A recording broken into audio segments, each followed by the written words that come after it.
ভাইয়া কেমন আছেন? করিম ভাই এদিকে আসেন।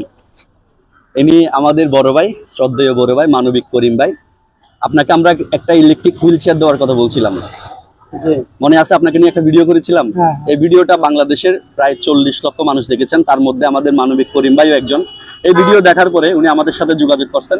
দেন উনি আমাকে টাকা দিতে চাইছিল হাতে হাতে বা বিকাশের মাধ্যমে, কিন্তু আমি এটা নিই নাই। আমি বললাম যে ভাই না, আপনাকে আসতেই হবে।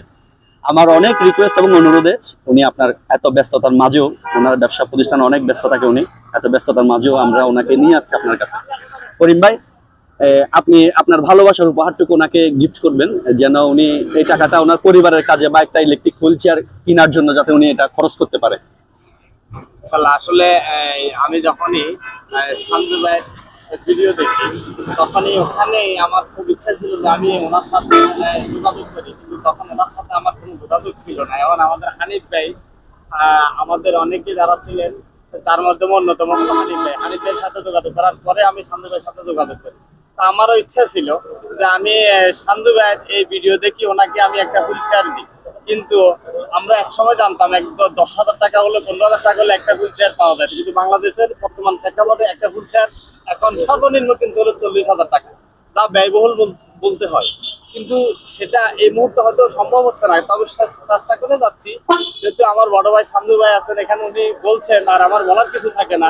আমার পক্ষে থেকে এই মুহূর্তে যে গিফট হিসাবে আমি ওনাকে যেটা দিতে চাচ্ছি এইটা, এবং আমার শান্তু ভাইয়ের যে টাকাগুলো ওনাকে ম্যানেজ করে দিচ্ছেন, যদি এই টাকাগুলো উনি রাখেন, আমি আশা করি আমার বিভিন্ন, শুধু এটা শেষ নয়, আমি খুব চেষ্টা করবো যে শান্তু ভাইয়ের সাথে যোগাযোগ করি ওনাকে যাতে একটা হুইল চেয়ার ম্যানেজ করে দেওয়া যায়।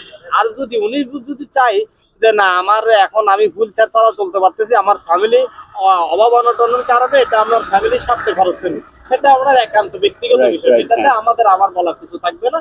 যদি উনি হুইল চেয়ার চায় তাহলে এই পদক্ষেপ উনি হুইল চেয়ার পাওয়া পর্যন্ত আমার থাকবে ইনশাআল্লাহ। অবশ্যই অবশ্যই, খুব সুন্দর একটা কথা বলছেন। মানে এই টাকাগুলো যদি উনি মনে করে যে ওনার পরিবারের কাজে ব্যয় করবে তো করতে পারবে, আর যদি মনে করেন ওনার একান্ত একটা হুইল চেয়ারের দরকার আছে তাহলে এগুলো উনি জমা রাখবে, পরবর্তীতে ওনাকে আমরা আরো কিছু দিয়ে হুইল চেয়ারের ব্যবস্থা করব। রাইট। সো আমাদের করিম ভাইয়ের জন্য আপনি দোয়া করবেন, ওনার ব্যবসা প্রতিষ্ঠানে যেন আল্লাহ তাআলা অনেক বেশি বরকত দেয়, উনি যেন ওনার পরিবার পরিজন নিয়ে সুখে থাকে। ঠিক আছে, ইনশাআল্লাহ। এই টাকাটা আমি আপনাকে বুঝে দিচ্ছি। হ্যাঁ, ঠিক আছে, ভালো থাকবেন, দোয়া করবেন। আমাদের শান্তু ভাই বড় ভাই, ওনার জন্য দোয়া করবেন। আজকে ওনার কারণে আমি আপনাকে সবার জন্য আমি দোয়া করব, কারণ উনি যদি, এই যে আমরা বলি, অনেকে মাঝে মধ্যে বলি যে কাউকে যদি সাহায্য করতে হয় তাহলে আপনারা কেন এটা পাবলিশ করেন, আসলে তাদের উদ্দেশ্যে বলতে হয়। আজকে যদি শান্তু ভাই পাবলিশ না করতো, আমি করিম হয়তো ওনাকে পেতাম না।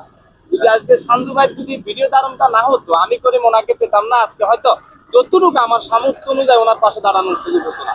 তা আমি চাই আপনারা এই যে পাবলিশ করা নিয়ে যে অনেকে অনেক রকম মন্তব্য করেন, সেই মন্তব্যগুলো করবেন না। আমরা চাই মানুষ মানুষের জন্য, মানবতার শিখে সবাই এগিয়ে আসবেন এবং সেলিম ভাইদের মতো মানুষের পাশে দাঁড়াবেন, এটাই আমার চাওয়া। আসসালামু আলাইকুম। আসসালামু আলাইকুম।